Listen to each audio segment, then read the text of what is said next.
you know, you can be completely surrounded by people, right? Like you're talking, you're smiling, you're interacting, and yet you still feel completely, inexplicably alone. Yeah, it's a terrible feeling. It is. And it's a feeling that's honestly harder to explain than actual physical loneliness because you're going through the motions, you talk, you smile, Hmm. but something just feels totally missing. Like no one actually understands you. Right, like you're physically there, but you're not truly connected to anyone in the room. Exactly. And that's exactly the mission for today's deep dive. We're going to unpack the psychology, the sociology, and like the actual biology of why you feel isolated in a massive crowd and what it actually takes to finally feel seen. It's a massive topic. It really is. And we are pulling from a really fascinating stack of sources today. We've got clinical psychology models on this thing called existential isolation, some really crazy brain scan studies from the University of Chicago, research from storyteller Brene Brown, and even global data ranging from like Swedish health metrics to the digital habits of young adults. Which is great because the foundational concept across all of these different sources, the thing they all agree on, is that loneliness isn't simply a lack of people. Right. It's a lack of emotional resonance. So emotional isolation happens when you might have a really extensive, reliably available social network. You might even be the social glue holding your entire friend group together. Oh, totally. The planner of the group. Exactly. But you still feel entirely separated from them emotionally. And the data on this is just striking. Like, there's this population-based Swedish study, and they looked at older men, specifically between the ages of 50 and 80.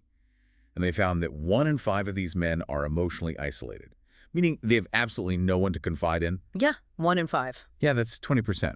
And it gets worse because of the men who do have a confidant. 8 out of 10 rely exclusively on their partner. Right. So if that primary relationship is struggling or, God forbid, that partner passes away. Correct. Or completely adrift. Completely. And the physiological impact of being in that state is severe. I mean, people without a confidant aren't just sad. They report chronic fatigue, deep depression, and just a complete lack of energetic drive. It's like the body literally starts shutting down its proactive systems. Wow. Which, I mean, that makes sense when we look at the concept of perceived isolation in crowd psychology, right? Like, you can be in the middle of a packed stadium, but if the interactions feel forced or fake, your mind registers that as isolation despite all the noise around you. Yes, because being around people doesn't mean being understood. And our brains actually know the difference. They physically know the difference. They do. It's measurable. There was a research team at the University of Chicago, led by John Cacioppo, and they did these brain scan studies looking at this exact mechanism. This study's so fascinating. It really is. So they took subjects who scored high on loneliness scales and then those who scored low, and they showed them photographs of people in pleasant, happy social settings. And the non-lonely subjects, they showed really robust activity in the ventral striatum. Right. And just to clarify for everyone, the ventral striatum is the brain's reward center, right? Like the part that lights up for a really good meal or learning something new or romance. Exactly. It releases dopamine when we do things that promote our survival, like social bonding. And here's a crazy part, the lonely subjects, when they looked at the exact same pleasant social images, their brains showed significantly blunted activity in that reward center. Wait, really? Just from looking at a picture? Yeah, their brains were just not registering the social scene as a rewarding or nourishing environment at all. Okay, let's unpack this for a second because it's almost like it's like being starving at this massive, beautiful banquet, right? But all the food is made of plastic. Oh, that's a great way to put it. Right. Like it looks like a meal, but your brain looks at the room full of people and says, nope, this is fake. Yeah. Your brain knows you aren't actually being nourished, so it just refuses to release the chemicals. That is exactly what's happening. The brain is incredibly attuned to authenticity. I mean, it evolved to recognize when we are genuinely integrated into a tribe versus when we're just, merely tolerated. Tolerated, yeah, ouch. Right. Proximity without trust is actually a vulnerability. So if you're surrounded by people who don't truly know you or care about you, your ancient evolutionary programming looks at that and goes, this is a high-threat environment. Which explains the other half of that Chicago study. Yeah. Because when they showed subjects unpleasant pictures, the non-lonely people showed activity in the temporoparietal junction, which is the part of the brain that helps drive empathy, right? Yes. But the lonely subjects had a significantly lesser response there, too. Which is a crucial survival mechanism. I mean, that temporoparietal junction helps us step into someone else's shoes. But when you are chronically lonely, your brain is in a state of self-preservation. It views the whole social environment as hostile. So it just shuts down the empathy. Basically, yeah, it dials down your empathy center because it's expending all its biological resources just trying to protect you. It literally can't afford the cost of worrying about other people's feelings when it thinks you are under constant threat. Man. So if the brain treats superficial connection as a literal threat, it makes total sense that we develop these massive defense mechanisms to navigate those spaces. Like we start hiding our real selves. Put on mask. Exactly. We put on a mask to blend in to make sure we don't draw any negative attention. But the problem is when you don't fully express who you are, people are only connecting with a heavily edited version of you. And that creates an insurmountable distance between you and everyone else. Brené Brown's research maps this out beautifully. She draws a very hard line between fitting in and belonging. Yes, I love this distinction. It's so important. Yeah. Fitting in is an active, ongoing assessment of threat. It's like you walk into a room, you analyze the power dynamics, you scan for what everyone expects of you, and then you alter your behavior, your opinions, maybe even your appearance, just to match. You're shape-shifting. Right. You're shape-shifting just to avoid rejection. Exactly. Whereas true belonging requires absolutely no changing. It requires you to just be who you are. The paradox of fitting in is that it actually guarantees you will feel lonely. How so? Because if you constantly adjust yourself to meet other people's expectations, you might get social safety, you might gain acceptance, but deep down, your brain knows they aren't accepting you. They're accepting the performance. Okay, but wait. I have to push back on this a little bit. Yeah. I mean, isn't fitting in just kind of basic social survival? Like, we can't be 100% unfiltered totally ourselves at, like, a corporate board meeting or a polite dinner party, right? Sure. So where is the line between polite adaptation and totally losing yourself completely? That's a really fair question. Polite adaptation is just recognizing shared boundaries. You know, you don't interrupt people, you adhere to a dress code at work. That's structural. Right, that's just being a polite human. Exactly. The dangerous kind of fitting in, the kind that breeds real isolation, is when you suppress your core values and your authentic emotional reality to the point where you feel like an imposter in your own life. When that mask becomes a permanent fixture, the psychological toll actually converts into physical illness. Oh, wow. And this leads us to the clinical concept of mask depression, right? Or smiling depression. Yes. These are individuals who appear outwardly bright, highly functional, often very successful. But internally, the cognitive load of running that daily performance is literally destroying them. Because the nervous system can't handle it. It can't sustain a permanent state of emotional suppression. The distress has to go somewhere, so it converts into somatic symptoms. We see patients suffering from chronic migraines, severe gastrointestinal issues, insomnia, persistent back pain, and there is absolutely no organic medical cause. So their back hurts because they're lonely. Essentially, yes. Yeah. The physical inflammation is entirely driven by the stress of working the mask. That is wild. And what really stood out in the sources was how this manifests in teenagers. Because in teens, this mask often looks completely different. It looks like a discipline problem. Oh, absolutely. Like reckless behavior, aggression, substance use. But it might actually just be a symptom of profound masked loneliness. They aren't just rebelling against the rules.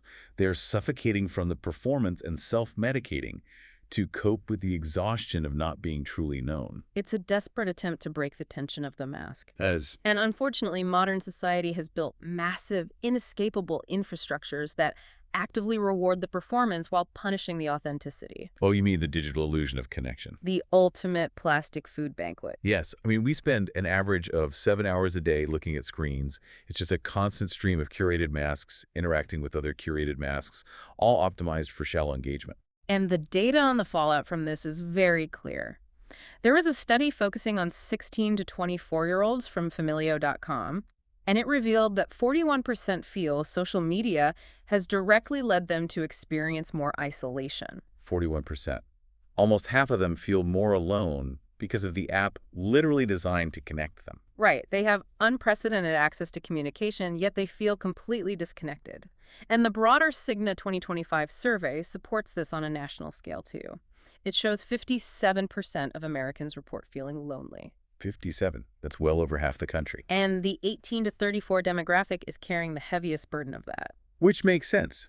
The generation that grew up with this digital infrastructure as their primary mode of relationship building is the most isolated because they're consuming endless digital snacks instead of sitting down for a real meal. Exactly. Most interactions stay totally shallow. Small talk, routine updates, nothing meaningful. And over time, that just feels empty. The environment really dictates the depth of the connection. And here's where it gets really interesting for the listeners who identify as introverts, because we often mistakenly equate introversion with like a high tolerance for isolation, right? We assume that because introverts need less social volume, they shouldn't feel lonely. But the mental health platform data completely contradicts that. Introverts actually report significantly higher levels of loneliness compared to extroverts. Which shatters this whole cultural assumption that introverts just don't like people. You aren't allergic to people, you just have a fundamentally mismatched environment. Yes, introverts possess a much higher threshold for what constitutes a genuine connection. The research demonstrates they actually experience a greater boost to their baseline happiness from deep, prolonged conversations than extroverts do. Right, they want depth, not breadth. Exactly. They invest heavily in a few substantial bonds rather than spreading their energy across 50 shallow contacts. The problem isn't that they're antisocial. The problem is that most modern social spaces, whether that's online networks or offline corporate networking events, are designed almost exclusively for extroverted breadth. Built for small talk, quick updates, rapid-fire surface interactions. So an introvert steps into these spaces and feels completely alienated, not because they reject connection, but because the space actively discourages the kind of profound depth they require to feel seen. So, okay, let's say you try to bypass all of that. You step away from the shallow interactions, you finally drop the mask, and you attempt to explain your true inner world to someone. You try to show them the real you, but they just don't get it. Yeah. They look at you blankly or they offer some, like, cliche platitude. You try to explain yourself, but people don't fully understand, and eventually you just stop trying altogether. When our attempts at depth fail repeatedly like that, we encounter what clinical psychologists call existential isolation. Existential isolation. That sounds intense. It is. It was heavily conceptualized by the psychotherapist Irvin Yalom, and it represents a much deeper cognitive gap than simply, lacking a busy social calendar. Right, it's moving past just needing friends to hang out with Yeah. and getting into the architecture of how we actually perceive reality. Yalom identified three distinct forms of isolation. There's interpersonal isolation, which is just the physical lack of social contact, staying home on a Friday night. Then intrapersonal isolation, which is a disconnection from your own feelings. But existential isolation is the subjective, unshakable realization that your human experience is fundamentally unique. Meaning no one will ever fully get it. Right. Because of the limitations of human consciousness, you can never be entirely perfectly understood by anyone else. Because we're all essentially locked inside our own heads. Like, language is just this low bandwidth tool we use to try and compress our massive internal experiences, pass them across the void, and just hope the other person decompresses them accurately on the other side. And they never do, not perfectly. Everyone filters the world through their own highly specific sensory, cultural, and cognitive lens. We are all existentially isolated just by the sheer nature of being conscious beings. But, I mean, clearly not everyone walks around feeling crushed by the philosophical weight of that reality every single day. So if existential isolation is this universal human condition, meaning we're all fundamentally alone in our own heads, why do certain groups feel the pain of it so much more intensely? That is where modern research, specifically a model called the STAIM model, the state trait existential isolation model, provides a lot of clarity. The model differentiates between state and trait isolation. Okay, what's the difference? Well, you can experience a specific event, like a really unusual trauma, a sudden loss, or a highly specific life transition. In that moment, you look around and realize no one here understands what this feels like. That is state existential isolation. Like grief, right. Wow. Grief is a perfect example of that. It isolates you instantly because your internal reality has completely ruptured, while the rest of the world is just, going to work and buying groceries. Exactly. But human cognition relies heavily on social epistemology, which just means we rely on others to validate our reality. If you experience that state of isolation and you eventually find a support group or a community that understands, the state resolves. But what if you don't? If that feeling is never validated, or if it's caused by chronic sociocultural factors, it hardens into trait existential isolation. It becomes a permanent fixture of your worldview. You feel chronically alone in your subjectivity.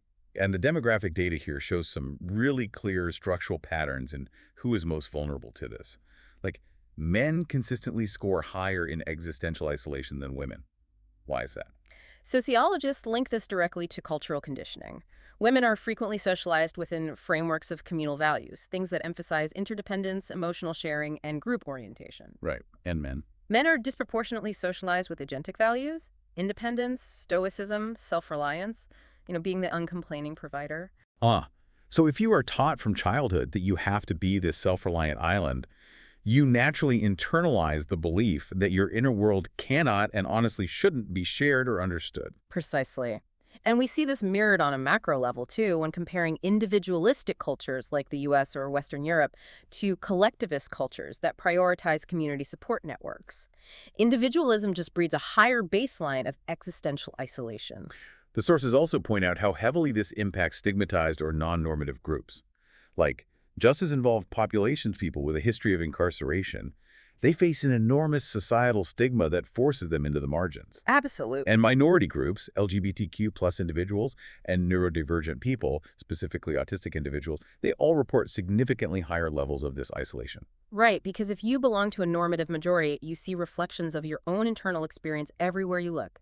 In media, in the workplace, in daily conversation, you receive this constant passive validation that your way of experiencing the world is correct and shared. But if you are highly self-reliant or stigmatized or neurodivergent, society is constantly sending you the message that your worldview is alien. You rarely see your internal experience reflected back at you. And without that external validation, the isolation compounds, you actually begin to doubt the legitimacy of your own reality. And the real tragedy of feeling misunderstood by the external world for a prolonged period is that eventually you stop understanding yourself. Oh, man. So the loneliness doesn't just come from others. It starts coming from within. Yes, the call is coming from inside the house. This brings us back to Yalom's third category. Intrapersonal isolation. Right, intrapersonal, disconnecting from your own psyche. When presenting your true self to the world brings nothing but misunderstanding, rejection, or pain, the mind's ultimate defense mechanism is to shut down access to the true self entirely. Patients suffering from severe interpersonal isolation will actively sever their emotional processing from cognition just to survive the environment.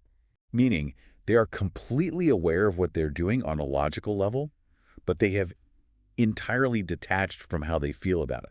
They just dissociate. They push their own needs, their boundaries, and their emotional responses so deep into the subconscious that they literally become strangers to themselves.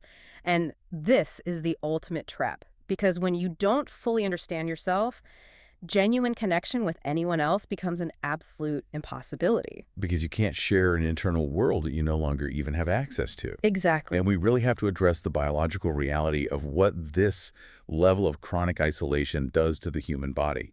Because we touched on the physical symptoms earlier, the back pain and migraines, but the longitudinal data on this is terrifying. Humans are built for relationships. We are social animals on a cellular level. We didn't just evolve to like people, we evolved to require them for biological regulation. When we lack meaningful connection, the body doesn't perceive it as a minor inconvenience. It perceives it as a mortal threat. Chronic loneliness locks the autonomic nervous system into a sustained sympathetic stress response. You are just constantly flooded with cortisol. And the toll that takes the research indicates a 45% increased risk of early death.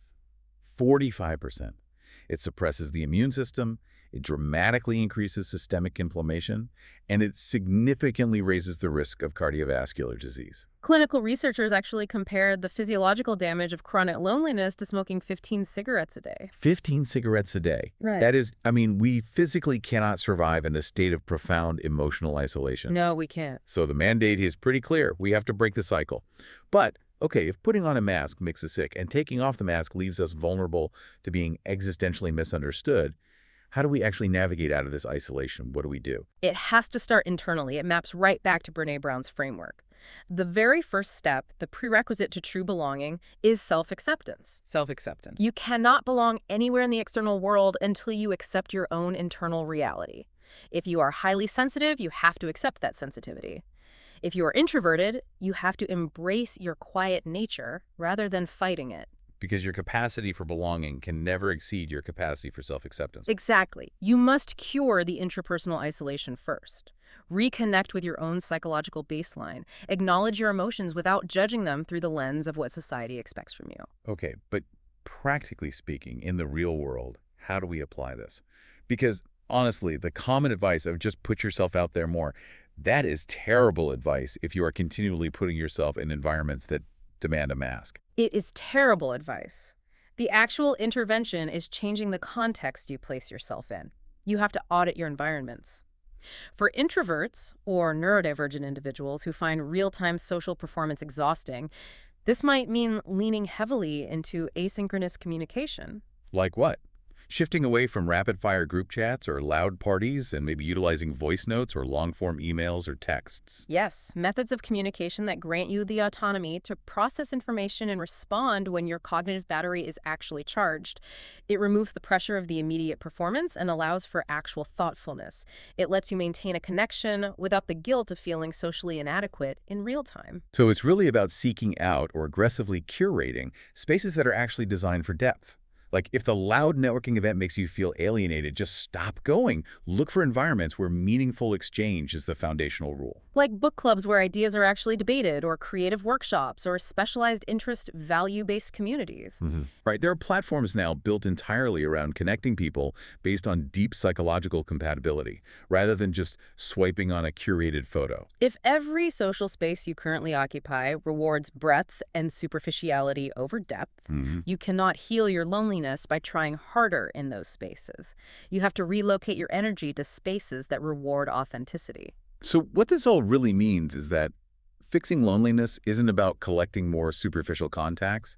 The truth is, loneliness isn't always about being physically alone. It's about not feeling seen. It's about not feeling understood. Right. And once you realize that, you stop trying to just fit in, and you start actively looking for the deeper, authentic connections where your real self is actually required. And analyzing all the mechanisms we've discussed today leaves us with a highly provocative thought to consider. All laid on us. Well, we know from the brain scans we talked about earlier that chronic loneliness forces the brain into a defensive posture. It actively dials down activity in the empathy center. The temporary parietal junction just shuts down to protect you.